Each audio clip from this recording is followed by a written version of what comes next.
My fellow Americans,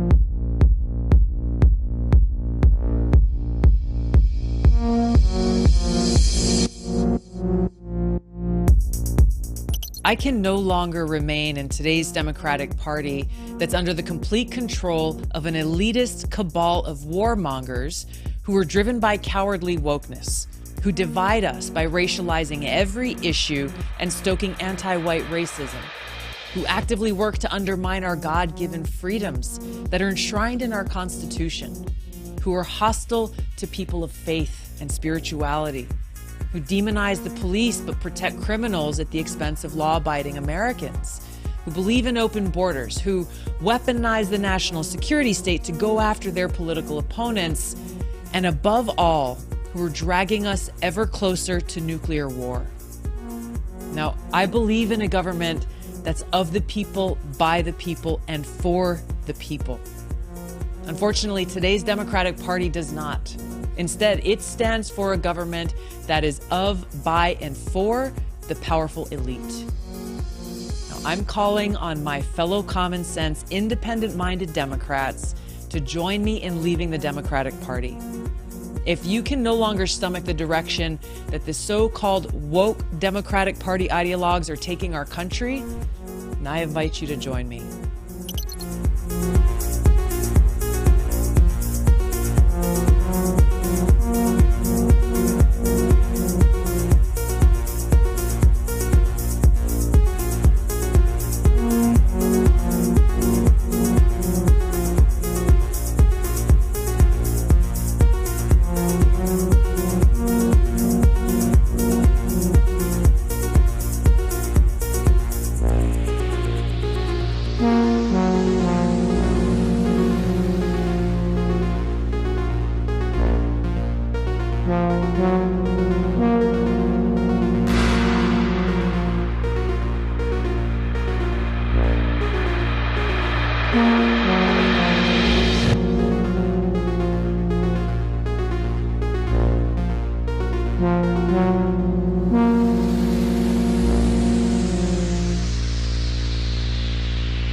The Vietnam War and the push for US involvement was a result of the Gulf of Tonkin incident.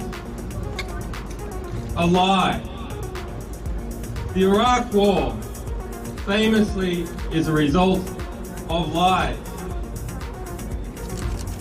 Wars in Somalia are a result of lies. The Second World War and the German invasion of Poland was a result of carefully constructed lies. That is war by media. Let us ask ourselves, of the complicit media, which is the majority of the mainstream press, what is the average death count attributed to each journalist?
ask you a question. Do you think you should be the one to be able to decide when to pull the trigger? No, sir. Isn't that what this is about? If you adopt the position that any time you are denied, your particular, there's 4 groups out there and inspectors, you're the group you headed, anytime you are denied, that ipso facto requires the United States and the Security Council to act on what they said they would do, which is to use whatever means necessary to take on Saddam Hussein so you can get into that particular facility. Is that not correct? Is that not your position? Mr. Senator, I have a job to do, or I had a job to do, and that was to disarm Iraq in accordance with the provisions of relevant resolutions. With all due respect, I'm not trying to be confrontational. I'm trying to get this as clear as I can. I really mean this now. You have an absolute logic. You put together a very tight syllogism here. You've indicated that your job is to disarm. The only way you can disarm is to have access. The only way you can have access is either with permission on the part of Iraq, or if denied, forced access, right? Compelled access. Compelled. Well, okay, compelled. You sound like the lawyer and I sound like the military guy. I mean, compelled, where I come from, when my old man said you're compelled, it meant I was forced. I mean, it was a real simple proposition. It wasn't much to debate. Now, there is a clear logic to that. And that's what I mean when I say I respect your position. But that means that whenever you choose a target that warrants inspection and you are denied, that ipso facto, at that moment, the only way your position can be satisfied or sustained is if the UN Security Council or the United States, acting unilaterally, uses force to guarantee access. Is not that true? Yes, sir. Now, that means that you get to choose the time and place when we would use force, if we use force. No, sir. Of course you do. If you choose the site and it's denied. And we coordinate with the member states to include the United States. Exactly. And prior to us going in, we have their agreement that this indeed is an inspection worth doing. Okay, inspection worth doing, everybody's agreed it's worth doing, and it gets stopped. Yes, sir. At that moment, we're an automatic pilot as far as you're concerned. Period. No ifs, ands, or buts. Now, I respect that. But now, it seems to me the Secretary of State might have a slightly different problem. Secretary of State might be sitting there and saying, now look over there on that side. Now, I remember so-and-so and so-and-so and so-and-so, and the 12 people on this side, they're all the ones that said they didn't want to use force. Now, I'm going to have to go tell the President now that we should, or Secretary Cohen, unleash whatever it takes to get it done. And our military assessment is the same as the Major's. The Major's assessment is, privately held but publicly acknowledged later, that airstrikes alone aren't going to do this. Saddam's not going to cave on this. So, now here's the deal. I recommended the President have at it and let the chips fall where they may. A reasonable position for the Secretary of Defense, the Secretary of State to take. But I respectfully suggest, Major, they have a responsibility slightly above your pay grade. Slightly above your pay grade. To decide whether or not to take the nation to war alone. Or to take the nation to war partway. Or to take the nation to war halfway. That's a real tough decision. That's why they get paid the big bucks. That's why they get the limos and you don't. I mean this sincerely. I'm not trying to be flip. Because I think, and that's why I said at the outset, the reason why I'm glad you did what you did, we should come to our milk. We should make a decision. But in terms of whether the Secretary of State has no more to consider than you do as the arms inspector, you didn't get in, didn't get my job done, get me in. Period. You made the deal, right? That's the deal. A deal's a deal. Get me in. Scott Ritter, I'm ready to go. It's not how it works. Now, maybe it should work that way. But wouldn't you acknowledge that if you were President of the United States or the Secretary of State, you'd sit there and say, now, okay, old Scotty boy didn't get in. We said he should get in. We want him to get in. It's important that he does get in. They're not going to let him in, so what are we going to do now? We know that France and Russia aren't going to be with us. We're quite confident China's not. We've already run those traps. They're not there. We're not sure where the United States Senate is, but have at it, boys. Go get them. And by the way, Scott and the boys say air power's not enough. I think it's a legitimate debate, Scott, Major. I think it's a legitimate debate. But I don't think we should be putting it in the context of you have somebody up there at state saying, look, how can we weasel out of this agreement? We want to let this guy out there hanging. We're not this. It's a very practical political decision. Same kind of decision General Powell made. Same kind of decision President Bush made. Every president, every Secretary of State has to do it. Like I said, they get paid more than you. Their job's a hell of a lot more complicated than yours. They may have made the wrong decision, and you brought it to light. We should address it. We should say straight up where we are, and we should do it. And for that, I thank you. But it's above your pay grade.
Rationality belongs to the cool observers, but because of the stupidity of the average man, he follows not reason but faith, and the naive faith of the proletarian requires necessary illusion and emotionally potent oversimplifications, which have to be provided by myth makers to keep the ordinary person on the right course.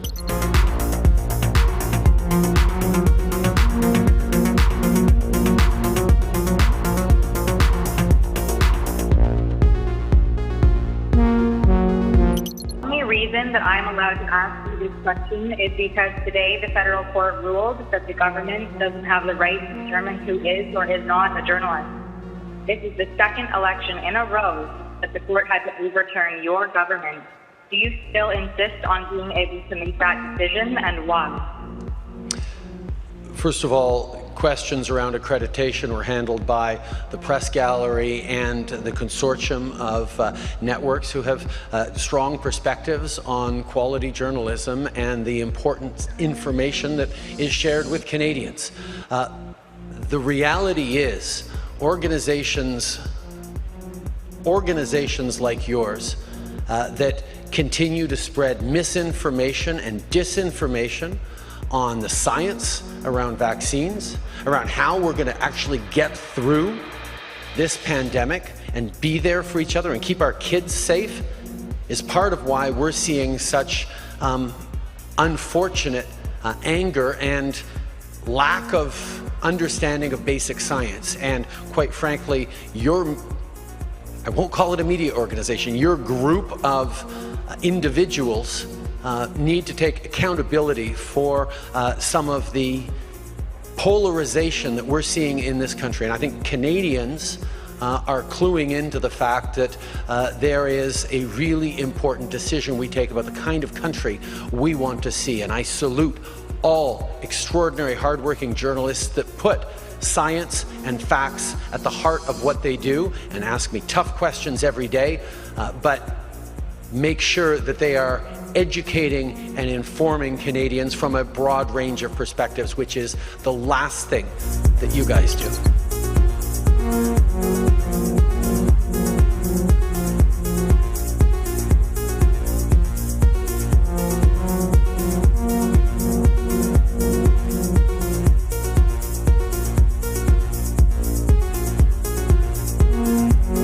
Killed a million people in Iraq. That is a separate... You killed a million people in Iraq. It's incredible that you have the brass neck to be sitting here now urging another Iraq war. George, after if what I was you've already still in done. Parliament...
There can be no doubt that Saddam Hussein has biological weapons and the capability to rapidly produce more, many more.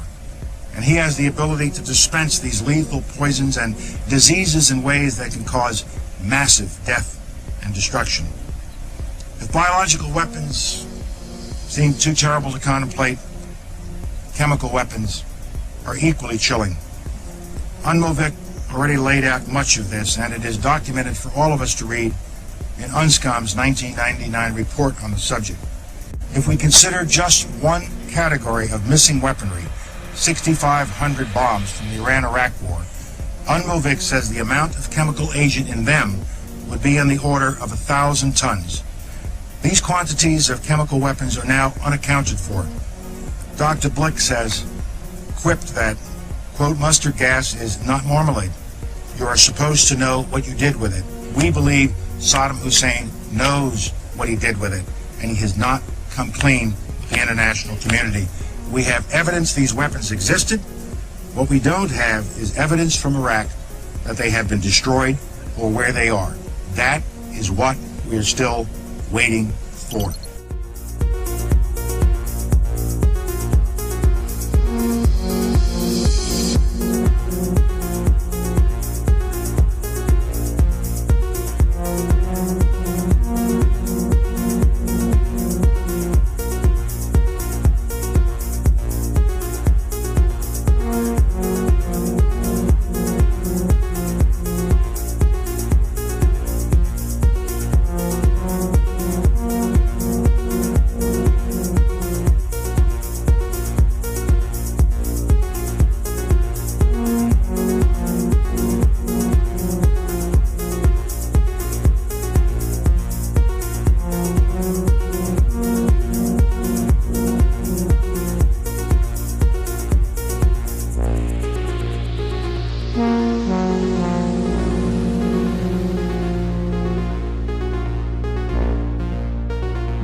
Dr. Fauci, knowing that it is a crime to lie to Congress, do you wish to retract your statement of May 11th where you claimed that the NIH never funded gain-of-function research in Wuhan? Senator Paul, I have never lied before the Congress, and I do not retract that statement. This paper that you are referring to was judged by qualified staff up and down the chain as not being gain of function. Let me finish. You take an animal virus and you increase its transmissibility to humans, right. You're saying that's not gain of function? Yeah, that is correct. And Senator Paul, you do not know what you are talking about, quite frankly. And I want to say that officially. You do not know what you are talking about. You get NIH, one person. Let's read from the NIH definition of gain of function. This is your definition that you guys wrote. It says that scientific research that increases the transmissibility among animals is gain of function. They took animal viruses that only occur in animals and they increased their transmissibility to humans. How you can say that is not gain of function? It is not. It's a dance, and you're dancing around this because you're trying to obscure responsibility for 4 million people dying around the world from a pandemic. And let's send Dr. Fauci. I have to, well, now you're getting into something. If the point that you are making is that the grant that was funded as a sub-award from EcoHealth to Wuhan created SARS-CoV-2. That's where you are getting.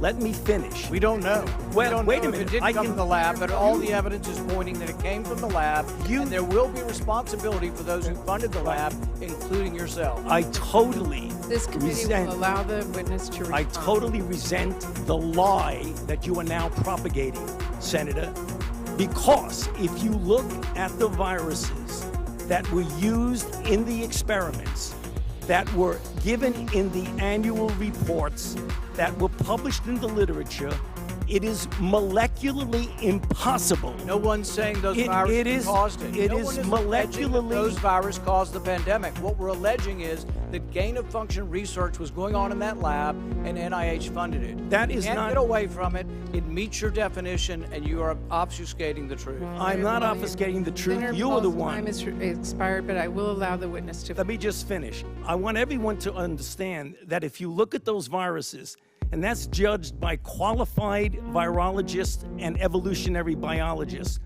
those viruses are molecularly impossible to result they are. No in one's saying those viruses SARS-CoV-2. caused the pandemic. We're saying they are gain-of-function viruses because they were animal viruses that became more transmissible in human, and you funded it. And you admit the truth. And you implying... Senator Paul, your time has expired, and I will allow witnesses who come before this committee to respond. And you are implying that what we did was responsible for the deaths of individuals.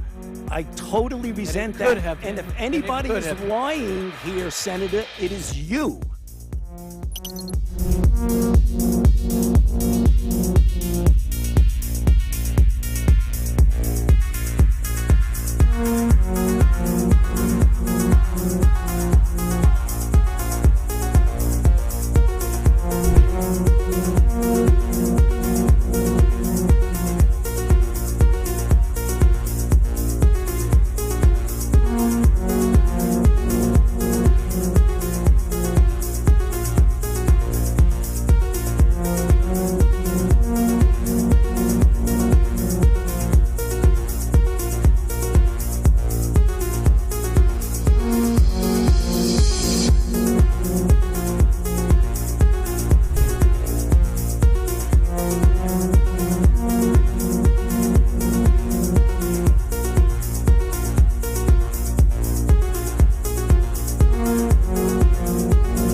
Whatever our hopes may be for the future, for reducing this threat or living with it, there is no escaping either the gravity or the totality of its challenge to our survival and to our security.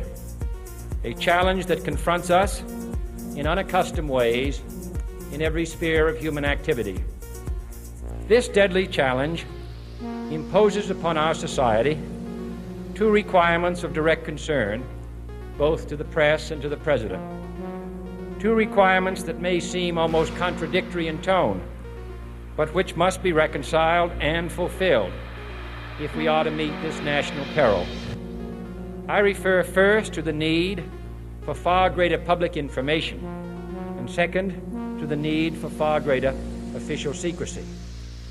The very word secrecy is repugnant in a free and open society, and we are, as a people, inherently and historically opposed to secret societies, to secret oaths, and to secret proceedings.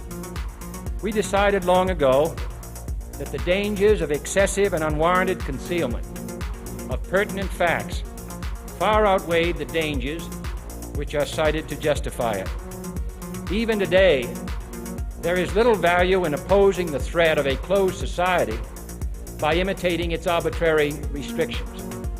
Even today, there is little value in ensuring the survival of our nation if our traditions do not survive with it. And there is very grave danger that an announced need for increased security will be seized upon by those anxious to expand its meaning to the very limits of official censorship and concealment. That I do not intend to permit to the extent that it's in my control. And no official of my administration, whether his rank is high or low, civilian or military, should interpret my words here tonight as an excuse to censor the news, to stifle dissent, to cover up our mistakes, or to withhold from the press and the public the facts they deserve to know.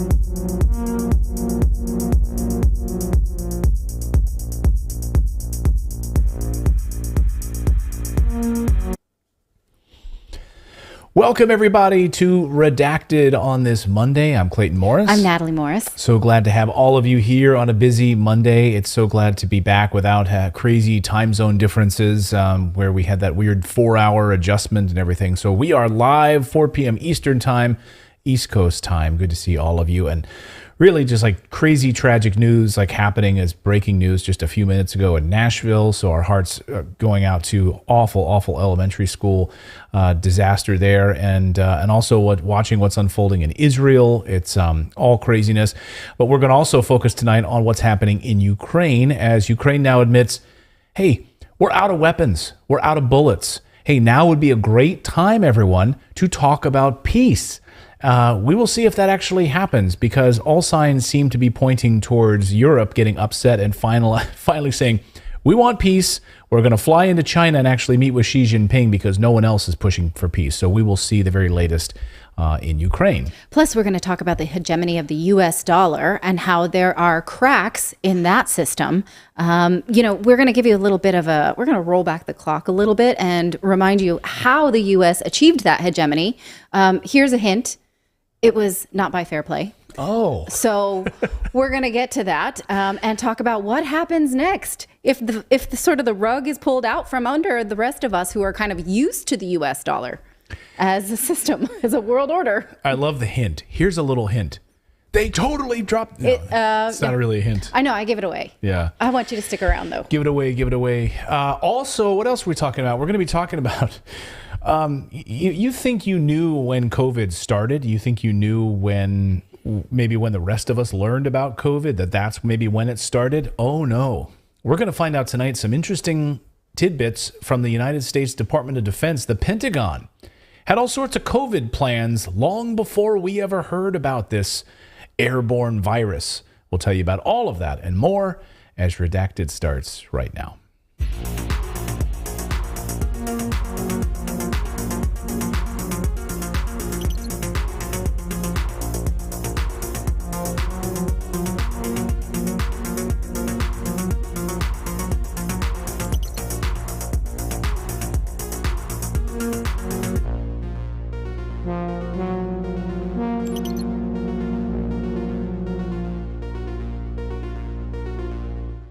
Welcome in, everyone. Thanks to everyone who supports independent journalism and supports what we do on this show. We wouldn't be able to do it without you. And we get so many kind emails from you and messages just saying, you've ditched mainstream media. And we just really are thankful for that, because we're not bought by anybody. We don't have any billionaires backing us. It's just us and you guys. And so when you support us, we're able to do this show. We're able to hire the team that we have here, the whole production team behind the scenes to make this show happen. So all we ask is it's a free show. So you can smash that like button and subscribe. It's totally free. You don't have to spend a dime if you don't want to. But accompanying free show is free newsletter. So head on over to redacted.inc. You can sign up for our newsletter. Just put in your email address and then authenticate the email. And then you'll get a daily newsletter covering a lot of the same topics, plus a lot more. And it's delivered every morning. It's written by Clayton and I, so you recognize the voice. You can point out the typos and you know who's responsible for it. It's me. And I hope you like it. And I hope it serves as sort of not only a study guide to this show or a companion, but also a source for all of your links, because I know a lot of you like to share these things with your friends. And I will always post the original links to where any kind of data or story is coming from, so that I don't just make stuff up. I mean, I make stuff up. Like I tell stories sometimes to my children, but they're terrible. And most of the time when the kids ask me to tell them a story, I repurpose a movie plot line. Yeah, the one time, well, anyway, we should mention the website. So it's redacted.inc. That's where you go to sign up for the newsletter. Redacted, not .com, it's .inc. Totally free. But yeah, one time our kid was like, hey, can you, Mommy, can you tell me a story before bed? Can you make one up? And she said, yeah, okay. And then she literally regurgitated the plot line from the movie Splash. Yes. And my daughter was like, that's a brilliant story, Mommy. Yeah. I mean, it was a brilliant idea. I just co-opted it. Yeah. So what do they know? And I think that Splash is actually an adaptation of the Hans Christian Andersen. So that was also that was already borrowed. You mean tell me Eugene Levy and Tom Hanks with a mermaid wasn't an original story? Yes. Man, you're ruining my day. All right, well, let's talk about your top story tonight, which is what's going on in Ukraine. Well, the lies in Ukraine are starting to be exposed. It was only a matter of time, really. Remember all of those volunteers and all of those mercenaries who were headed to Ukraine, to join up with the Ukrainian army, to fight Russians, those U.S. Marines, former members of the U.S. Army, those battle-hardened warriors who were heading to Ukraine? Well, it turns out most of them are leaving. Or were never in the Marines at all, or were never in the Army at all. They were lying. Now they're being investigated for fraud, ripping people off to the tunes of millions of dollars. Isn't it amazing how they'll set up GoFundMe accounts and people will send money and then they'll rip people off? That's how it happens. So we'll get to that part of the story in a moment, which is stunning. But first, could we be about to see peace in Ukraine? Could this whole thing finally be over? Well, the stars are starting to align. Today, Ukrainian President Zelensky is now admitting and doubling down on this, admitting that Ukraine is now officially out of bullets. Kind of a big thing in war when you don't have bullets. Like you could use bayonets, you could fix bayonets. But in an interview he had with a Japanese newspaper, Yomiuri Shimbun, the journalist, Zelensky talked about a lot of things, but the biggest item that he let slip is that Ukraine is out of bullets. And then he kind of drew a line in the sand. And I thought this was really probably the most important point he made. He told the newspaper that Ukraine won't launch a counteroffensive until the West sends more weapons and ammunition. We're not going to do it. We're not going to be used. We're not going to be marching forward. We don't have anything left. You know who's not out of bullets? The people that got the 70% that don't make it to Ukraine. Right. Yeah. What happened to all of the weapons we have sent? All of the ammunition we have sent? Oh, I know. Now it's in the hands of Al-Qaeda. It's showing up in Africa. But I'm confused by this no counteroffensive. Does it mean that they just stand there as cannon fodder? Pretty much. But they're still going to hold the line. They're not going to retreat because what the U.S. State Department and John Kirby was saying, hey, we can't let Russia rest. Right. So we need to keep pounding on them. And so Ukraine is clearly not going to rest, even though what they're saying here indicates that they could stink and use some rest. Yeah. What this means, I guess, is, the remaining whoever's left in those trenches, like, in Bakhmut and these other areas that have been surrounded, we'll just use them as cannon fodder. We'll use them until the last Ukrainian, because that's what the United States policy is on this. Right. Whatever remaining Ukrainians are still there. We'll just use them as cannon fodder. And as we've talked about on this show, we talked last week here on the show, we are not saying that the Ukrainian army is running this war. It's not. They're gone. The Ukrainian army's, toast.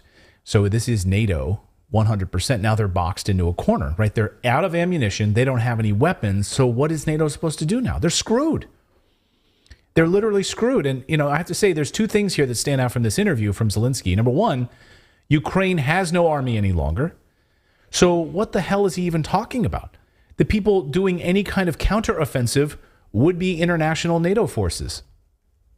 They would be Polish forces, UK forces, US forces, mercenaries, Legion, it'd be Al-Qaeda and ISIS fighters who've now joined the front and joined Ukrainian forces a few months ago. So it puts the onus now fully on NATO. After peace talks, you can either do peace talks or dump a whole bunch of new weapons, new money into Ukraine. And personnel. Yeah. You need to refresh the personnel. You don't have anybody. And so this is going to be like a joke now because the Ukrainian army is gone. So you're literally going to have to, and that's why we're seeing NATO amassing about 300,000 forces getting ready, because Ukraine is done. So either you walk home with your tail between your legs now, or you send in hundreds of thousands of ground forces. You send in U.S. forces, British forces, Polish forces, and you literally complete the job that you set out to do, which was total eradication of Ukraine and using it as a proxy, using it as an aircraft carrier, as you said the other day. To be fair, we've had there's been no confirmation that they even started with big numbers. Like, we've never seen a single video or picture of anything of big number of troops on any kind of front line or anything in such a Western publicized war. Like, where are all the people they had initially? Like, we never saw them. That's a great point. That's a really good point. Yeah. Why have I not wondered about that before? Well, yeah, it's a good point. And also, right, we've also talked here, we don't get to see videos from the front lines because the Ukrainian military has kept the Western media largely away from the front lines. They don't want you to see that at all, right? They don't want you to get an accurate accounting of any of this. And we should point out that the numbers on actually who is alive and who is dead are also missing in action, right? We've heard months and months ago, upwards of 300,000 killed on the Ukrainian side. Then we got official numbers that push it around 100,000. So then if the truth is somewhere in the middle, that is awful. Yeah. Absolutely awful. You've literally wiped away an entire generation of young people in that country. And now they're, of course, wiping away old people as well. And then even younger people who are not even of age. So you really have no one left. In this interview, Zelensky says Ukraine can't fall because then Russia will want to invade other countries. He says this. He said Russia has imperialistic goals. Okay, sure. What evidence, by the way, do you have that Russia wants to invade Europe? There is none. But my favorite moment in this interview comes later in the article where Zelensky completely contradicts the Russian that Russia wants to invade argument. So he flip-flops like 2 paragraphs later, and he says, talking about reluctance to send more weapons, he says, quote, "There is concern in the United States and European countries that providing weapons to Ukraine could lead to an escalation of fighting. However," Zelensky says, "I want to counter that notion. I would like people to stop getting scared by threats of the Russian Federation." Okay, so then which is it? So that Russia has imperialistic goals and tendencies and wants to basically take over the rest of Europe, or don't be worried about them. So you don't need to be scared about them. What is it? Then you have a whole, then you have a whole group of European leaders who are right now invited to China to talk peace. So this is amazing. I mean, talking about, think about where like the United States has fallen down. Yes. Here. They can't turn to the United States for peace in Ukraine at all. So they're meeting with Xi Jinping about his 12-part Ukrainian peace proposal. Whether you think it's flawed or not, I don't really care. It's the only peace proposal that's being talked about. Seriously? Yes. And so here is Spanish Prime Minister Pedro Sanchez. He's going to meet with Chinese President Xi Jinping this week. He said that he is grateful for Xi's invitation. And he says it's important to know his position on peace in Ukraine and to convey to him that it'll be the Ukrainians who establish the conditions for that peace. How exactly is Ukraine in a position to make any kind of conditions? Well, I think what the marching line is, if you're marching in to talk about peace for Ukraine, what you're saying is, I no longer want my country to continue to foot the bill for this. But I have to say that no territory is off limits, like the Donbass or Crimea. Like this is what Western leaders have to say. That's what Olaf Scholz said to, who was it at CNN? For Fahid Zakaria. Him. He said, Ukraine gets to decide what it keeps and what it doesn't. I mean, Ukraine did not get to decide to keep the Donbass or Crimea. Those people voted to be annexed and join Russia. But they continue to say, look, if Ukraine wants to keep this land, then we can't force their hand, right? And so if this is not something they're willing to speak about peace for, then that's it. But we do want to talk about peace. So it's interesting because, you can say, I just want to stop supporting these people who have no real plan for peace if they're not going to give up land they can't regain. But no Western leader is willing to say that. They're just kind of saying, we're not saying give up the land, but we're saying some peace. They're sort of speaking the forked tongue. Well, and the real story is that Europe is being destroyed right now economically. Yes. Right. So and this is what you're hearing among the bureaucracy and the European leadership, which is, we're done. Like, we can't sustain this any longer. Yeah. And in many ways, this is the United States' proxy war. Why are we involved with this? They blew up our pipeline. Mm-hmm. We're paying 4 times the amount for energy. Yeah.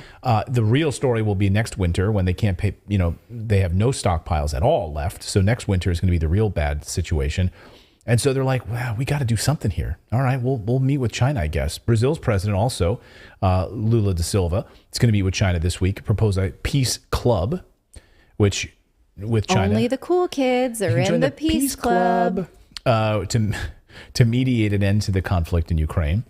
And then, not to be outdone, Emmanuel Macron, 80,000 euro watch-wearing Emmanuel Macron, is going to go to China next week, but he can't go by himself. He has to take hairsprayed Ursula von der Leyen. I have to imagine, like, her hair probably could stop bullets. It's that amount of hairspray in that thing. Hadn't thought about that. Yeah, I bet. Or there's like bees living there. But not in Ukraine. But not in Ukraine. Yeah. Well, she didn't wear a helmet when she went there, did she? I think it's interesting, though, that NATO has pushed so hard to make the possibility of going back to the original borders impossible, because NATO has been pushing to get Ukraine as a member state. Yeah. And so from Russia's perspective, that would just put NATO right on their front door. And so then they're like trying so hard to make that avenue of peace just completely impossible. Even though Ukraine literally means borderland. That's the etymology of that word. Right. So, but the borders are what are being fought over at this stage. Well, I love that we're so concerned about the borders there. As David points out here in the chat, says, like I said earlier, you need to talk about the young Chinese men of military age coming into the United States through the southern border. Well, the southern border is like a sieve, right? So we are concerned about Ukraine's borders, just not the United States borders. Clearly. At all. And by the way, I'm not praising China in any way at all. We've been highly critical of China on this show, and it certainly, I mean, all you need to do is go back to videos we talked about where they're rounding up people's pets and awful stuff, and COVID and really, really awful stuff. But they're the only ones talking about peace, right? So if there's a peace proposal that can start to be a framework to end this thing where hundreds of thousands of people are being killed, then I'm on board with that. Like, let's start there and let's go from there. But the United States wants to perpetuate this thing for the next 10 years. And that's, we have a track record. Iraq, Afghanistan, the list is endless. So anyway, Macron is going to go there. He's going to meet with he's going to bring Ursula von der Leyen with him. And he's going to lay out the nature of the EU's relationship with China. And we'll see. We'll see if it actually could make a change here and actually have some peace. I might have some optimism about that if he weren't bringing her. But as we were talking about earlier, she probably called him up, right? He's going to go on his own, because all the horrible situations in France right now, protests, hundreds, tens of thousands of people on the streets, right?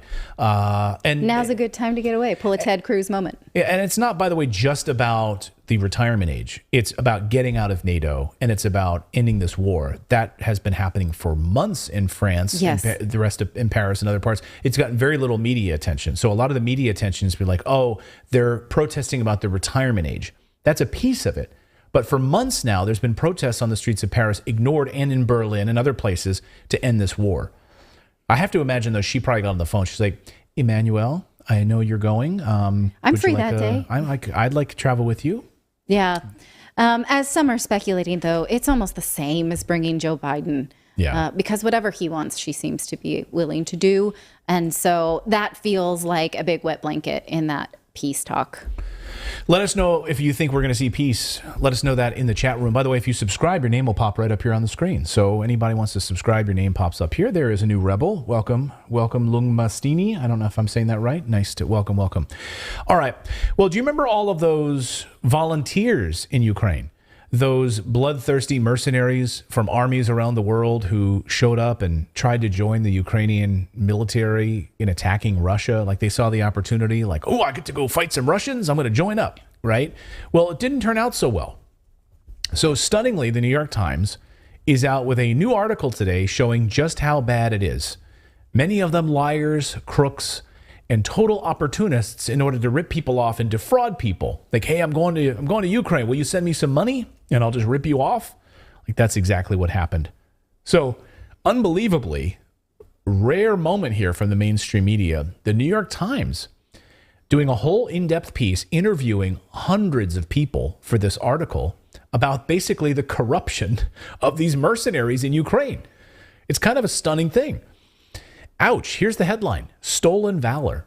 The U.S. volunteers in Ukraine who lie, waste, and bicker, I'll read the subline headline there, People who would not be allowed anywhere near the battlefield in a United States-led war are active on the Ukrainian front with ready-to-access American weapons. Ouch. This piece is actually pretty amazing. I encourage you all to read it. Here are a few key... go ahead. I was just going to say really quick. The fact that you're saying that they're lying, cheating, all that stuff tells me if they didn't get paid by people to go over there, like... Those are people that wouldn't have been able to afford to go over there on their own, most likely, right? You would think. Someone is covering them living there. Yeah, there's some sort of money going there. There's definitely a flow of money, and there's a lot of extra money to be had and stolen and put in bank accounts, and the wetting of the whistle, right? I mean, there's something absolutely going on here. But all you need to look at is like FTX to know where like the money laundering going on here. So this piece is pretty amazing. Here are a few key paragraphs, so I do want to read directly from this New York Times piece. Quote, now after a year of combat, many of these homespun groups of volunteers are fighting with themselves and undermining the war effort. Some have wasted money or stolen valor. Others have cloaked themselves in charity while also trying to profit off the war, records show. One retired Marine lieutenant colonel from Virginia is the focus of a U.S. federal investigation into the potentially illegal export of military technology.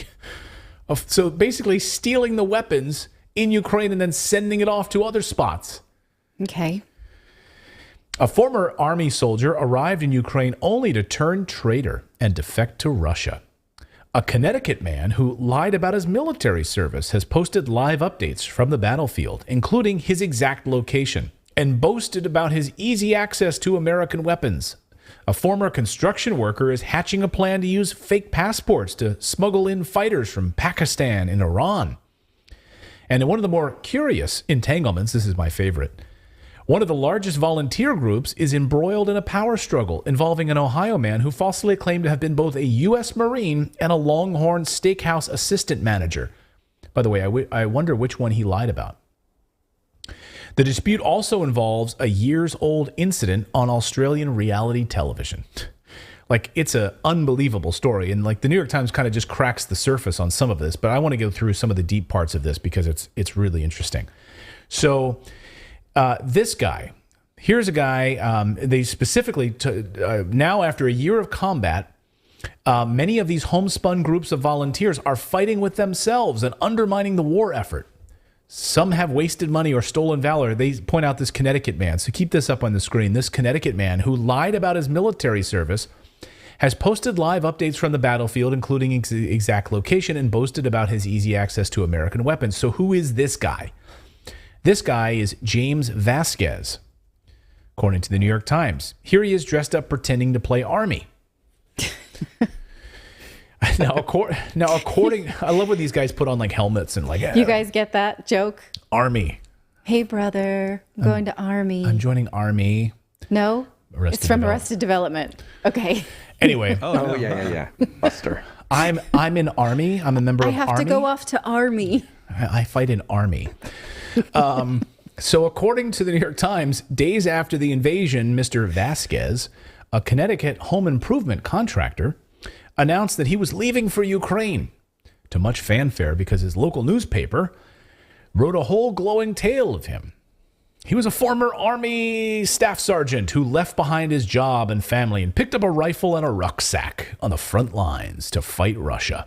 And then he started posting battlefield videos online, at least one broadcasting his unit's precise location to everyone, including Russia. He posted that he'd personally taken out 7 Russian tanks. So this guy told everyone. Personally took him out? Yeah. That he... Sorry. Wow. Yeah. He took out 7 Russian tanks. I don't know how many if he had help. Maybe he had out some help, right? But I don't think even Captain America does that. No, not even with the shield, like bouncing it off. No, he helped take out 7 Russian tanks. I don't know if he did it with his bare hands. I don't know how he did it. He's like Rambo. He used his story to solicit donations. Quote, I was in Kuwait during Desert Storm. Quote, I was in Iraq after 9/11. Mr. Vasquez said in a fundraising video. Here he is. I managed to get my hands on that fundraising video before it's taken down, by the way. I'm sure it'll be deleted very soon. Here he is raising money, telling lies about his service. I want you to watch and watch his I don't know, this Army veteran's asking him questions, just basic questions about his service, and you can tell he's spinning wheels. What can I say? What can I say? How many lies am I in right now? Watch this. Prior to your civilian life, were you in the military in the U.S.? Yeah, I was in the United States Army. Okay, for how long? Collectively for 14 years. Oh, wow, okay. 4 years active and 6 years reserve, and 4 years IRR. So. Okay, cool. So, and during that time, did you have any deployments, any combat? Yeah, I was in Kuwait during Desert Storm, and I was in Iraq after 9/11, and got back out. And, I was out for 8 years, and then after 9/11, I went back in, and then I got out again, and so now this is a whole different animal right now. Yeah. So I guess even before Ukraine, we need to thank you for protecting America. So thank you very much for that. My honor. And now we are in Redacted, which is the main street of Kyiv. From what I saw last, you had gone back to the U.S. after fighting in Irpin, Bucha, and on the front lines in Donbass for. Yeah, I mean, you can only be here for I'm actually trying to get a visa over here, but you can only be here for. Yeah, you can only be here for so long, and as people in the chat pointed out, he also fought in World War IV. So he fought in Korea. This guy's done everything. I mean, it's pretty amazing what this guy has done. He's really he's like a Renaissance man. He's an urban legend. He looks younger than me. Right. But I was really military age for Iraq. I think anytime there's an interview going on where somebody's claiming military service, that interview should always be done by somebody who's been in the military.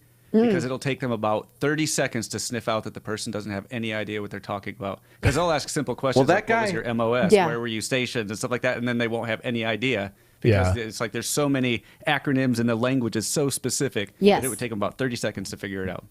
Yeah, I once tried to make a reservation for my... oh, did he? So I once tried to make a reservation for my stepdad, who's a Vietnam veteran.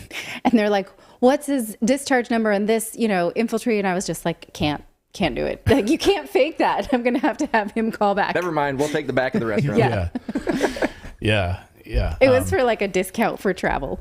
Anyway. Yeah, and he's a hero, by the way. I mean, this guy was dealing with he was literally exposed to Agent Orange and awful stuff that he had to, extractions in Vietnam via helicopter. That was his job. After disasters, they would swoop in. So when he says "my honor," when that guy's, go ahead. I was going to say, Grim is calling out in our production chat that he said, he looks pretty young for a guy who was in Desert Storm because Grim was in Desert Storm and he was in his mid-20s. Yeah. Yeah. So, exactly. So, he's been through it all, this guy, right? Anyway, so I wonder how much money he raised, on these fundraisers, right? Making all this money. So when the Times asked about his false military service claims, he immediately deactivated then his Twitter account. So the New York Times was like, hey, we'd like some questions about your military service. Then he deleted his Twitter account. Oh, okay. And he said that he might have to leave Ukraine because the authorities had discovered that he was fighting without a military contract. He's like, I'm deleting my Twitter account, not because the New York Times is asking me tough questions. No, because Ukraine is concerned that I might be fighting without a military contract, as if Ukraine gives a rat's ass about paperwork. Are you kidding me? Ukraine is concerned about dotting T's and crossing J's? That. If Ukraine cares about paperwork, that is the most hilarious thing I've ever heard. They literally have Al-Qaeda and ISIS fighters in their ranks. They care about paperwork. They care about this guy fighting and he didn't get all of his paperwork done in time. Come on. You think they care about that? But my favorite part of this New York Times piece, though, has to do with the most famous U.S. volunteer, which is MSNBC's Malcolm Nance. Now, here's a guy right from the beginning on this show we called BS on this guy. The whole thing was propaganda from the beginning. We played you the videos right from the moment that he left MSNBC. He was like, I'm done being an MSNBC analyst. I'm going to fight Ruskies. Brewskis? No. Ruskies. Well, I don't know what they are. I'm going to fight Russians. They probably call them commies, to be fair. Okay. I guess, yeah. Because that's probably what they think of them. Yeah, even though they think they're still communists. Okay. So for some context here, 1 year ago, Malcolm Nance was an analyst for MSNBC, suddenly announced he was leaving MSNBC to join the fight against Russia with the Ukrainian International League. He posted a photo of himself in fatigues in Ukraine, again, dressing up, playing army, with the self-aggrandizing headline, quote, "I'm done talking. I'm done talking. Now I'm here." Here he is telling MSNBC's Joy Reid about it. Somehow they managed to have a full camera crew in Ukraine at the time at 2 a.m. in the forest to cover this announcement from Malcolm Nance. Watch. Why you are there and what you are doing. Well, as you know, I spent quite a bit of time here in the pre-war period. And when the invasion happened, I had friends who were in Donetsk, who were in the Ukrainian army, who were writing to us and telling us, we're not going to survive tonight. We've been hit 500 times. These are graduates at Defense Language Institute. These were my friends. And, as the more I saw of the war going on, the more I thought, I'm done talking. All right. It's time to take action here. So about a month ago, I joined the International Legion. Yeah. So that was the propaganda MSNBC was pointing out. And then, of course, if you needed some context, though, Caitlin Johnstone has a great write-up of this. In case you're unaware, she writes, Malcolm Nance has an extensive history of telling brazen lies to advance the interest of the U.S. empire and has suffered no professional consequences as a pundit on MSNBC for doing so. As journalist Glenn Greenwald has documented over the years, Malcolm Nance includes making the objectively false claim on MSNBC that former Green Party presidential candidate Jill Stein has a show on Russia Today television, falsely asserting that WikiLeaks documents published ahead of the 2016 election were riddled with obvious forgeries. They were not. And falsely accused Greenwald himself of being an agent of Trump and Russia, who is in the deep Kremlin pocket. The New York Times says Nance has left Ukraine, and he's continuing to raise money. He's been raising money with a whole bunch of shady people. And apparently, he says he's done talking, but he's been doing plenty of talking because he's pissed off a lot of people in Ukraine, apparently, according to the New York Times. Mr. Nance has left Ukraine, but continues fundraising with a new group of allies. One of them, Ben Lackey, is a former Legion member. He told his fellow volunteers that he was once a Marine and wrote on LinkedIn that he had most recently been an assistant manager at Longhorn Steakhouse. In fact, the Pentagon said he had no military experience and he worked as a server at the steakhouse. In an interview, Mr. Lackey said that he had lied about being a U.S. Marine. So he was never in the Marines, so he could join the Legion, fight Russians. As noble as that seems, it's not actually helpful to have someone who's not trained like you fighting trained with you. Oh, we're going out there tomorrow. You know what you're doing? No. Then we're all going to get hurt. Do you understand these basic maneuvers that you learn? No, you don't. The web of lies here. The web of lies. Oh, sorry. I was just kidding. The web of lies here. Like, if he's over there, not only can he not fight because he was never a Marine, but what if they ask him to make a steak? He's like, actually, I was only a server. I can bring you the steak. But I still can't stop thinking about the construction worker. It said a construction worker was going to get illegal passports and bring people in from other countries to fight. Like, where does this guy have these kind of connections? Pakistan and Iran? Yeah, I don't know. He's getting like fake passports. Questions. Yeah. Again, how does he get all this experience working at Longhorn Steakhouse? Right, but you saw people get themselves worked up online around these avatars. Right. So, like, oh, this is the spirit of the world, but these people are actually physically going, right? And sort of saluting them on Twitter and, resharing this as their American heroes. Like, you should really question what made you share that without questioning it then, if you're the kind of person who did. Like, we're glad you're here. Do you have all those grenades? Did you bring a whole bunch of grenades? No, but I brought a bloomin' onion. That's the wrong place. It's like Vern from Stand By Me. I brought the comb. Anyway, unbelievable and we're not done. This New York Times piece is amazing, but kind of tangentially tied to it, they managed to not really talk about this in the piece, but the Gateway Pundit did a good job. Douchebag, crybaby Adam Kinzinger, the warmonger who wants nuclear war with Russia, who cried about January 6th. According to the Gateway Pundit this morning, Adam Kinzinger linked to a pro-Ukrainian organization which allegedly scammed people out of millions of dollars. So there he is. That's James Vasquez right over his shoulder with his arms right around Adam Kinzinger. Right there. Friend of the show, Jordan Schachtel, broke this story, broke this part of the story anyway. Kinzinger was on the board of a Ukraine organization that scammed people of millions of dollars. Oh, interesting. Huh. No wonder he had maybe, and we don't know his exact, ties to it. He was on the board of this group that scammed people millions of dollars from people. Is that why he's actively pushing for more war in Ukraine? They could raise more money? We don't know. We're just raising the question. According to the Post-Millennium, top Ukraine volunteer soldier revealed to be fraud, heavily promoted by Adam Kinzinger and Malcolm Nance. So we're just cracking the surface on this fraud and where the money was flowing out of the Biden administration into Ukraine, who's getting their hands on it, who's getting these weapons and then reselling them, lining their pockets, making millions of dollars. And all with, because they put a Ukrainian flag pin on and they changed their Twitter profile. And then if you question them, then you're somehow not patriotic. You're a Putin apologist. You're a Putin apologist for asking these questions. Yeah. I guarantee those people are volunteer by self-admission only. That's right. By the way, joke of the year so far in 2023 from Philip. That was a good one. That was good. That was very good. That was good.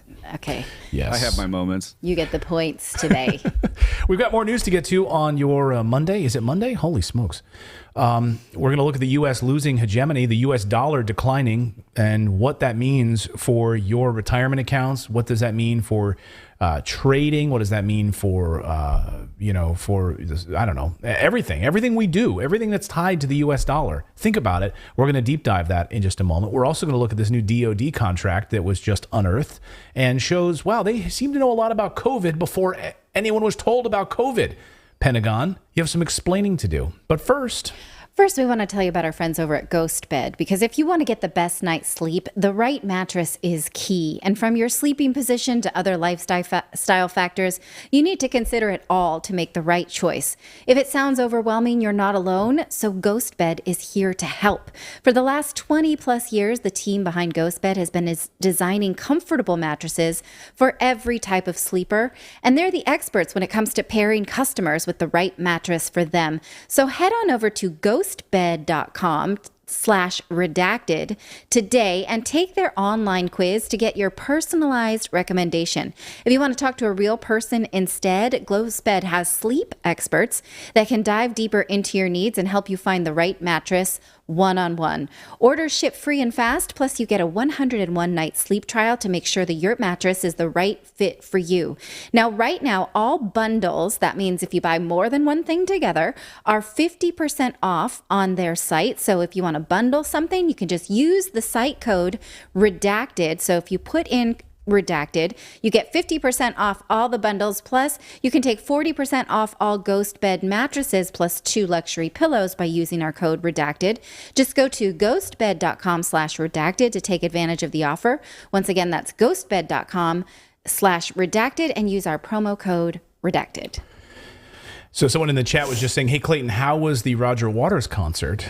And we didn't get really a chance to talk about it. I just mentioned it briefly. It was amazing. Roger's amazing, and he's one of the few voices, popular voices that is pro-peace, anti-war. I took my 12-year-old son to the concert, and I told him ahead of time, I said, you have to understand, he hates war. And he was not kidding. My son was like, wow, Dad, you're right. He hates war. And so anyway, I'll just show you a quick second of this. This is from the concert here. This is just a little, we were kind of up close. We're right on the floor. Natalie got me tickets for Christmas. It was your birthday present. Oh, birthday present. And so I got to take my son. And this is his farewell tour. I'm like, Miles, we have to take you to see a founding member of Pink Floyd. So anyway, here's a little quick moment.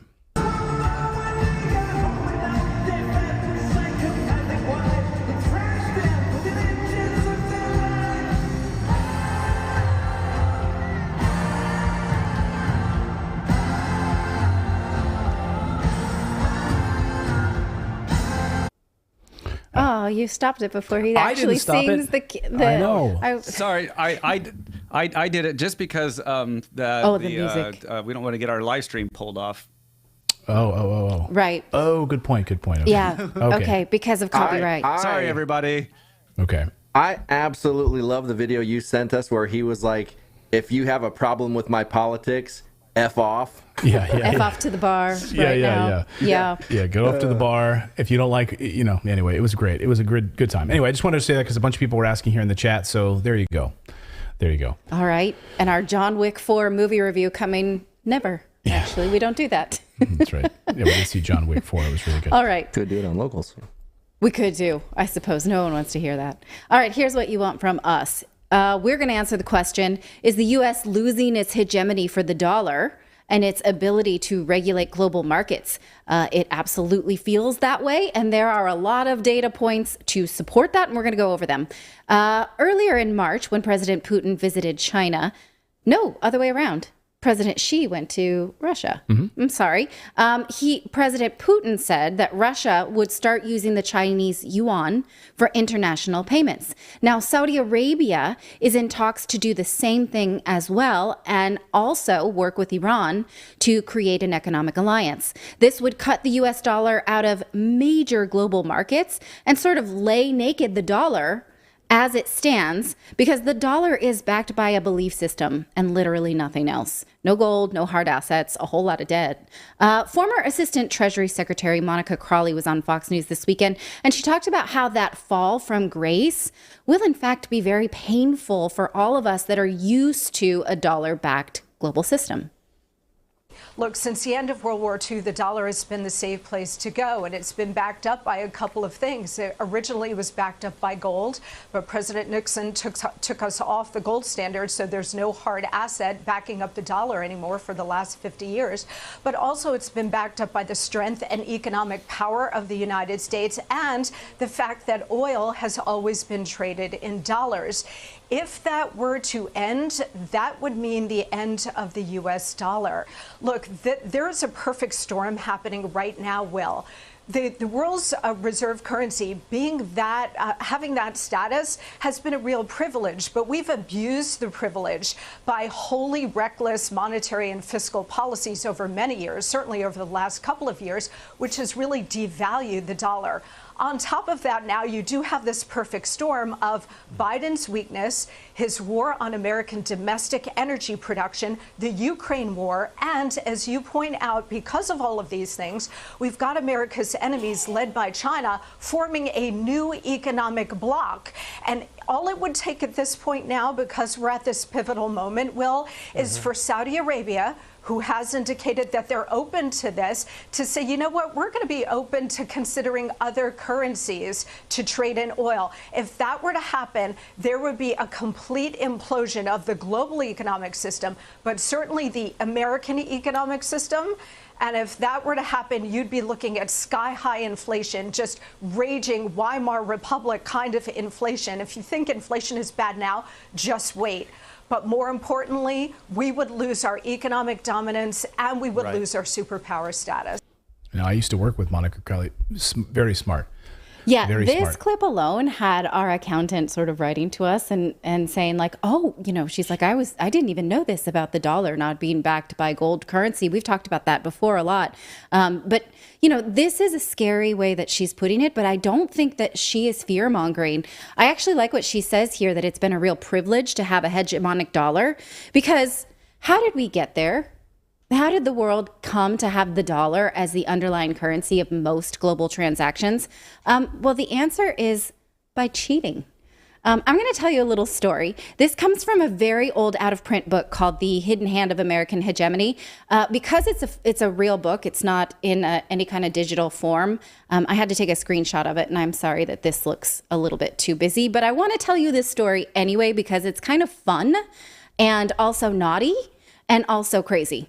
Okay, did I sell it? Good enough? Naughty and crazy. It's all of those things. So G.K. Chesterton once, I want to start from the second line. In 1974, U.S. Treasury Secretary William Simon was putting Islam through its paces. He flew on a government plane to Saudi Arabia to meet with the Minister of Finance because he was worried about the future of the international financial system and the place of the United States in it.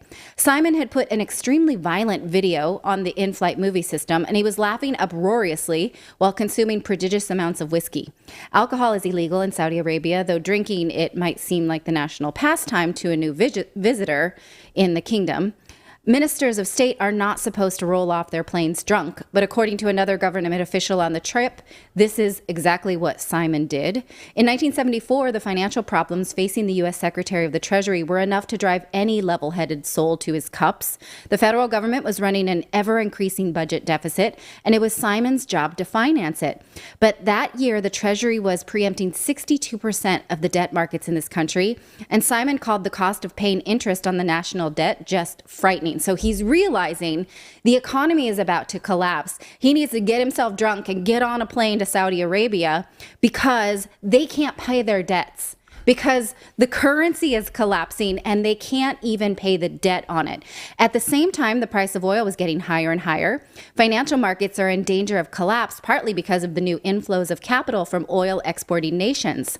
The strain could be believed, Simon thought, if the OPEC nations put a larger amount, we're going to flip the page, of their accumulated funds into investment in this country, or if the American public spends less and saves more.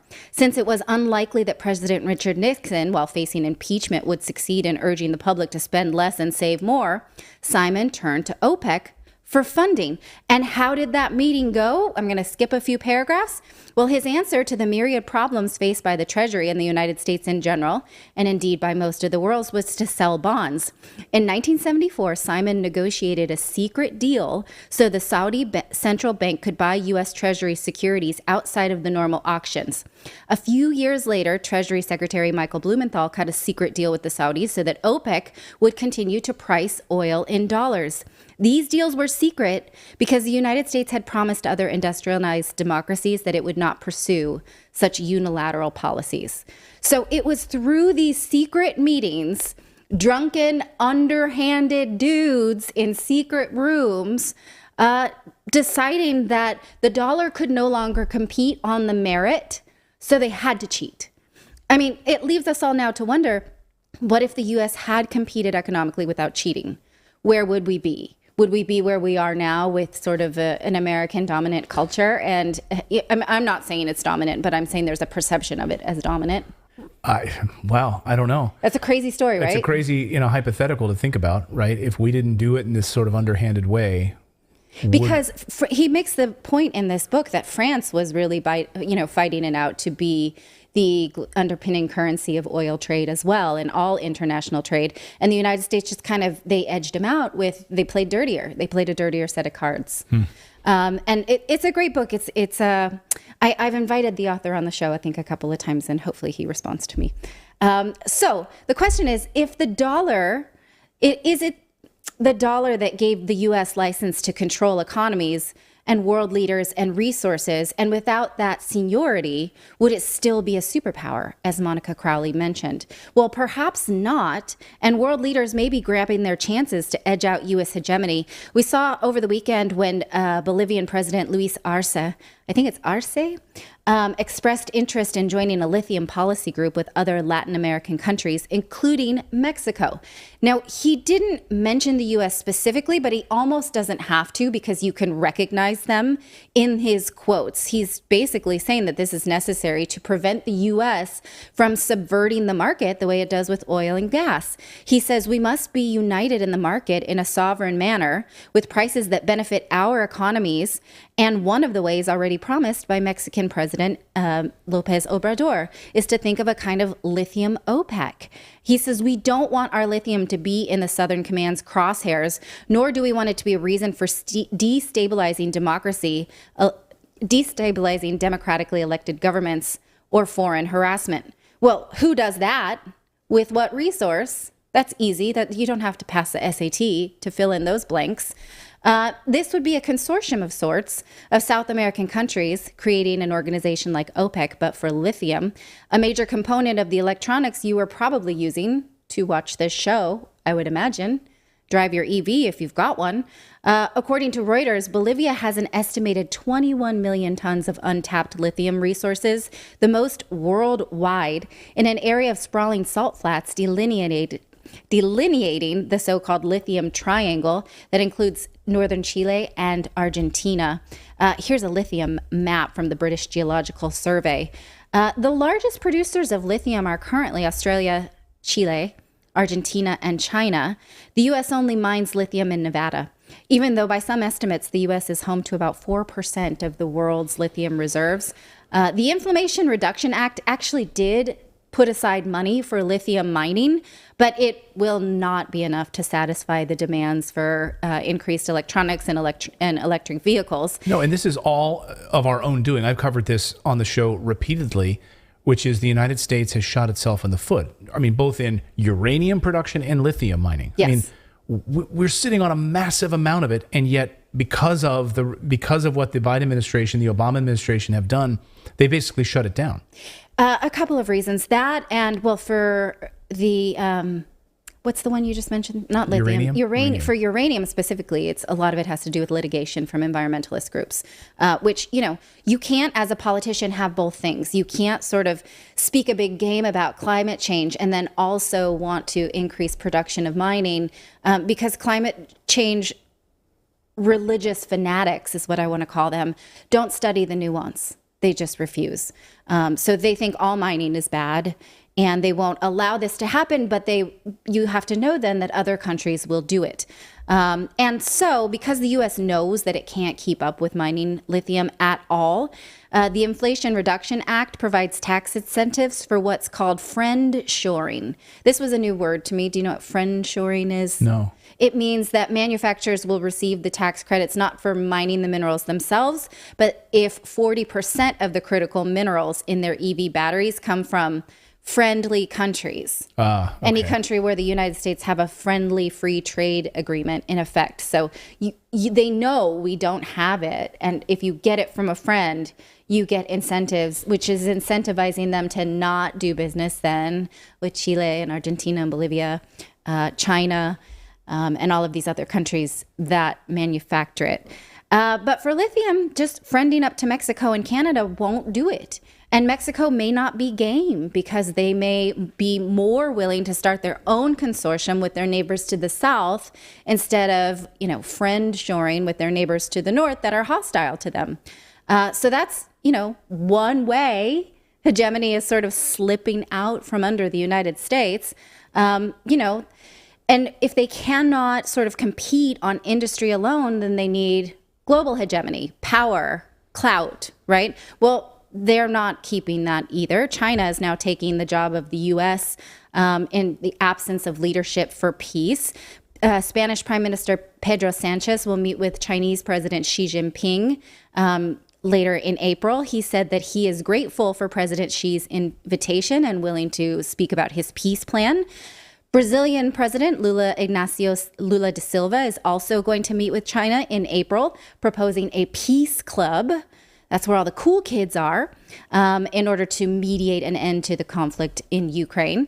And French President Emmanuel Macron will also go to China, and he's bringing along European Commissioner Ursula von der Leyen, who will give a speech later in late March to lay out the nature of the EU's relationship with China.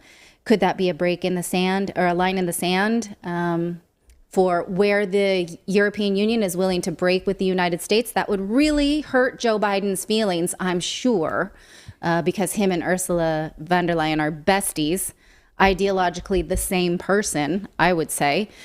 So about that superpower and economic superiority, when you lay all that together, you can see why Monica Crowley is saying this is a perfect storm of breaking of hegemony. You may say, though, it had a good run if it was 1974, and now here we are 50 years later. Yeah. Then if you cheated, you had 50 years to run on it. But now, in that 50 years, even if they cheated to get there, they had 50 years to deserve it. And it seems like they didn't. A lot of people in the chat saying karma. Well, and another person in the chat said the dollar is done. The dollar is it's scary. We can say this. We're reading the tea leaves because, we're reading history. We're trying to understand it historically. It doesn't feel good because we are American citizens and we're like, oh, what's going to happen to us? It's scary, but we cannot ignore it. Yeah. But, we should all be prepared for it. I mean, that's the bottom line. Prepared for what your retirement plan looks like, how you're going to invest, whether you're investing in some sort of precious minerals or, or real estate or something like that. Go ahead, Philip. Yeah. I was just going to say, it's starting to sound an awful lot like drunken people underhandedly meeting in secret rooms is no system for basis, or no basis for a system of economic policy. Probably not. I mean, it could be argued that in the room where it happened is how we decided that Washington, D.C. would be built on the Potomac. You know, the capital of the United States would be in. And the financial system would be based in New York City. Right. Yeah. That happened in a drunken room, you know? So, like, that's how stuff actually does happen, right? It's the backroom deals that always, that's actually how things, happen over cigars and bottles of scotch. But then what happens when the rug's pulled out from under it? You know, people who have money in a savings account, it's all automatically worth a fraction of what it was before. Because but also go ahead. The people. But the people that are responsible for doing that, they're not on the rug. All their assets aren't in the dollar. Their assets are in tangible assets. So when they pull that rug, it's not them that falls. It's everybody else. Yeah. Well, and people aren't prepared for it. I mean, people who are watching this show hopefully are prepared for it. You understand that if your money is tied to the U.S. dollar in a savings account, we're giving you the warning. We've been giving it to you for 2 years on this show. Absolutely. I mean, in my opinion, you should not have your family's future tied to the U.S. dollar. You know, it should be something that you're thinking about. How can every day that your money is tied to the U.S. dollar, it's losing value because of inflation and other reasons. But can you position that differently, whether it's buying gold, silver, real estate, crypto, Bitcoin, if that's something you want to do. But for 4,000 or 5,000 years, gold, silver, and real estate have sustained everything. Like that's historical, that's history. Yeah. Right. So just prepare yourself. No government currency in world history has ever survived. They've all collapsed. What makes you think that the US dollar will somehow be different? Like this time? No. So we're watching it in real time happening. So just prepare yourselves, everyone. We've got more news to get to here on your Monday. We're going to look at this DOD contract. What did the Pentagon know about COVID months before we all knew about it? We're going to show you the new unearthed COVID government contracts that are actually really stunning. And we're also going to look at what does it mean to have digital blackface. You won't believe what CNN is saying now. But first, attention. Are you an investor looking for an easier way to trade stocks? And would you like 17 free stocks? With Moomoo, my favorite trading platform, there's no steep learning curve. It has a simple interface and it's easy to use, so even beginners can take advantage of the stock market in no time. Plus, it offers powerful tools, often reserved for experienced investors, like customizable watch lists and advanced charting capabilities. And now Moomoo even has a powerful new earnings calendar, so you don't have to hunt and peck trying to find earnings schedules for your favorite companies. Right now, for a limited time, Moomoo is giving away 17 free stocks when you open your account and you make your initial deposits. Even if you never do anything else with the account, you get to keep those free stocks. Moomoo has zero commission trades, and the app looks amazing on every platform, from iOS to Android to Windows and Mac. Moomoo can help you trade with its advanced tools like their stock screener and their earnings calendar. So no matter what your skill level is, you'll find fantastic tools that can help you trade. Open your free Moomoo account today. Get access to zero commission trades and 17 free stocks when you open your account and make your initial deposits. So to learn more, check out our link at redacted.inc/Moomoo. That's redacted.inc/Moomoo. And thanks to all of you guys for subscribing to the show. Good to see everyone here on this Monday. Nice to see all of you in the chat. So good to see all of you. If you do subscribe, your name will pop right up here on the big screen. Please, if we could ask you, because this helps us push it further out into the YouTube algorithm and Rumble algorithm. If you're watching us on Rumble, if you're watching us on YouTube, just hit the like button. If you're watching us on a TV, you can just like swipe up using your remote and hit the little like button.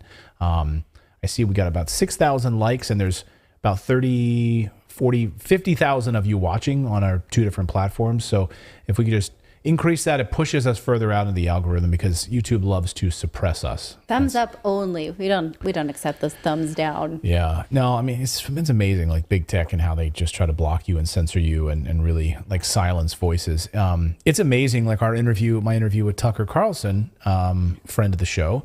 And it's amazing. It hits 1 million views, and then you can literally see the moment when YouTube then suppresses the video. Like it hits 1 million, and then it literally turned into a plateau. It's the same thing that they did with Eva Bartlett. The moment it hits a certain threshold, they stop it. Yeah. They don't want it to like hit Mr. Beast status. They clamp it down and they stop it. So anyway, it's really, really disturbing. Well, thank you to the millions of you who did, the million, not millions of you who did watch it.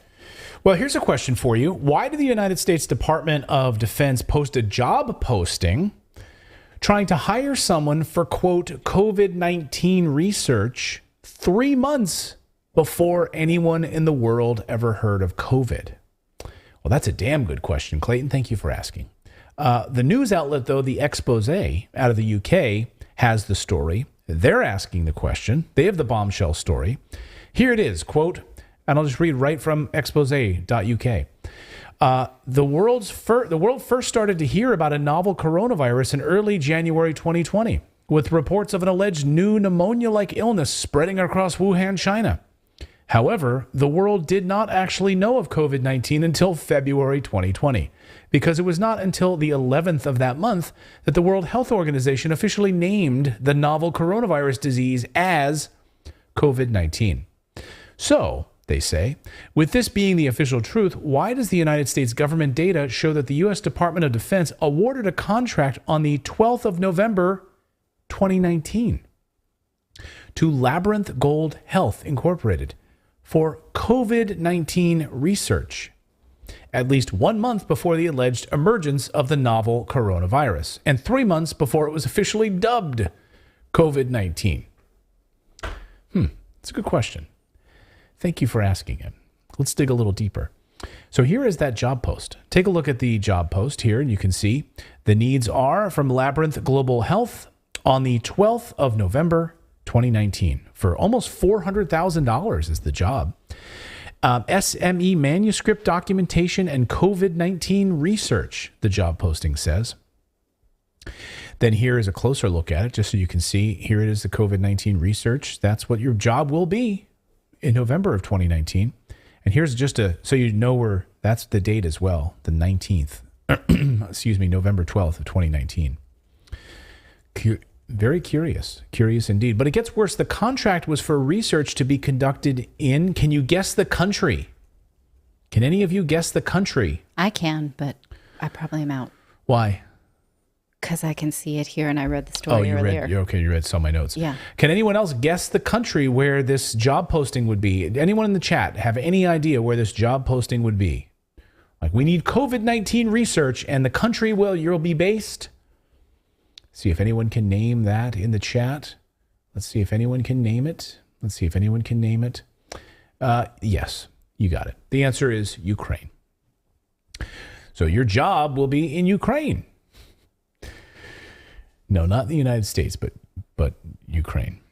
So as the expose reports, the contract awarded in November 2019 for COVID-19 research was not only instructed to take place in Ukraine, it was in fact part of a much larger contract for a biological threat reduction program in Ukraine. And you won't believe who was involved in this shady group. Labyrinth Global Health, which has the contract posted by the Pentagon, has been collaborating with Peter Daszak's EcoHealth Alliance and the company MetaBiota. MetaBiota. Remember MetaBiota? Since it was founded in 2017. Does MetaBiota ring a bell to any of you watching our show? If you've been watching our show for any length of time, then you know why this should ring a bell. As we recently reported on Redacted, back in 2014, a firm called MetaBiota, which specializes in detecting, tracking, and analyzing potential disease outbreaks, signed an $18 million federal contract as a subcontractor for Black & Veatch, which is in Georgia and Ukraine. MetaBiota was started with the help from President Joe Biden's son, Hunter Biden, and his investment firm, Rosemont Seneca Technology Partners, which of course he founded alongside John Kerry's stepson in 2009. Then surprisingly, the top Ukrainian prosecutor started looking into this shady connection between Hunter Biden and these biolabs and MetaBiota. And then when Vice President Biden caught wind of this, he asked to have that prosecutor in Ukraine fired. Otherwise, we'd pull your funding. We know this because he bragged about it right on camera as we reported. Watch. I went over for, I guess, the 12th, 13th time to Kyiv, and I was supposed to announce that there was another $1 billion loan guarantee. And I had gotten a commitment from Poroshenko and from Yatsenyuk that they would take action against the state prosecutor, and they didn't. So they said they were walking out to press conference. I said, no, I said, I'm not going to, we're not going to give you the $1 billion. They said, you have no authority. You're not the president. The president said. I said, call him. I said, I'm telling you, you're not getting the $1 billion. I said, you're not getting the $1 billion. I'm going to be leaving here. And I think it was, 6 hours? I said, I'm leaving in 6 hours. If the prosecutor's not fired, you're not getting the money. Well, son of a bitch. Got fired. Oh, well, it's amazing how that works, isn't it? Yeah. And then in February of last year, documents show that Zelensky ordered the destruction of all documents related to the Hunter Biden connection and the destruction of the metabiota documents that then were burned in big dumps in the back, which we showed you the video of that. So the expose wraps this up with two very important questions. Why did the Department of Defense pay a company that is allegedly a global engineering, procurement, consulting, and construction company specializing in infrastructure development to help implement a biological threat reduction program in Ukraine? I'm sure we'll get to the bottom of this through congressional hearings. And why did both the Department of Defense and said company then pay Labyrinth Global Health Incorporated to carry out COVID-19 research in Ukraine at least 1 month before the alleged emergence of the novel coronavirus and 3 months before it was officially dubbed COVID-19? Good questions that we're still trying to get to the bottom of. Yes, well, Congress has voted to declassify COVID origins documents, so I'm sure we'll see all of this. Yeah, I'm sure. I'm sure we'll see things they don't want us to see. I'm sure it will not be a highly curated show of what they want us to see about China. I'm sure of that. Without redaction, there'll be no redaction anywhere. I have full faith of that. Jennifer Ketchum wants to know, what was the website again? And I'm glad you asked, because I was just about to tell you. And by the way, I should point out that it's independent journalism, and it's called The Expose. And you can donate to help them out. Look, they rely solely on the support of readers. And again, we need independent journalism like this. So, I mean, I am not affiliated with them in any way whatsoever, but I read them every day. So if you would like to support journalism in any kind of way, go visit them, bookmark them. They do a great job of really doing a lot of exposés. So, they're good guys over there. So they do good work. I just wanted to give them a shout out. So we got more news to get to here on your Monday. We're going to look at the women's protests. You want to tell us about this?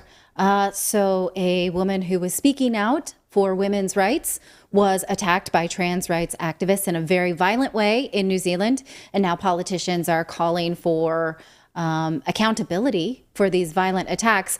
But the person who had attacked that woman was a guest at the United Nations on International Women's Day. Biological male. Biological male? Yes. Okay. Who did the attacking? Okay. We're also going to look at CNN.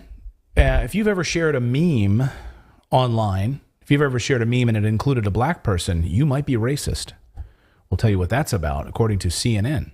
We've got that to talk about. To do those stories, though, we're going to have to move over to Rumble. Some of the stuff probably would get us banned or blocked here on YouTube, especially as it relates to, well, actually both stories. So there's just some risks that we would get blocked, banned, not copyright, but flagged and banned. So we've been banned 4 times on YouTube. So that's why we have a Rumble channel as well. And we simulcast on both channels simultaneously. So for the rest of the show, the stream will continue. You'll just need to come on over to Rumble and watch us on Rumble. And we're not going anywhere. We just can't do some of these stories on YouTube. But we will be back here on YouTube tomorrow at 4 p.m. Eastern Time to start the show, as always. So come on over to Rumble. Our Rumble channel is rumble.com/redacted. Our stream is live there right now. We've got a great community over there. We've got about, almost 20,000 of you watching right now. So come on over to Rumble and join our great community over on Rumble. It's a censorship-free platform. They don't censor anything, And so we're going to continue the show over there. I just love the comments when YouTubers come over to Rumble. It makes me laugh. Yeah. We just had They call them ScrewTube.